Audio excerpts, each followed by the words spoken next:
কারীম আম্মা বাদ। প্রিয় ভাইয়েরা, আল্লাহ কোরআনের মধ্যে বলেছেন ওয়ালা তাহিনু ওয়ালা তাহজানু ওয়া আনতুমুল আ'লাউনা ইন কুনতুম মুমিনিন।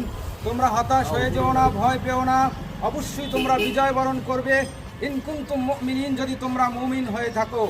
অতএব আমাদের ইমানের দাবি হচ্ছে ইসরায়েলের বিরুদ্ধে সর্বত্র জেহাদের জন্য প্রস্তুতি নেওয়া। আমরা সবাই আছি তো ইনশাআল্লাহ? এখন আমরা যেহেতু অনেক দূর দেশে আছি, তাই আমাদের জেহাদের পর সর্বপ্রথম শুরু হবে ইসরায়েলি পণ্য বয়কটের মাধ্যমে। এটাই হবে আমাদের জন্য সর্বোচ্চ চেষ্টা করা। আমরা সবাই পারবো তো ইনশাআল্লাহ? আমরা সবাই বিকল্প পণ্যগুলো ব্যবহার করব। এর মাধ্যমে আমরা ইসরায়েলকে সর্বোচ্চ কোণঠাসা করে ফেলবো। এভাবে মুসলিম বিশ্ব যদি তাদের তৈল দেওয়া বন্ধ করে দেয় এবং অন্যান্য আমদানি অস্ত্র আমদানি বন্ধ করে দেয়, তাহলে ইসরায়েল এমনিতেই দেখবেন কোণঠাসা হয়ে যাবে এবং মুসলমানদের বিজয় হবে ইনশাআল্লাহ। আমরা সবাই মুসলমানদের ফিলিস্তিনের জন্য দোয়া করব। আল্লাহ সুবহানাহু ওয়া তাআলা যেন ফিলিস্তিনি ভাইদের বিজয় দান করেন। আমিন আমিন আমিন। আলাইনা ইল্লাল বালাগ।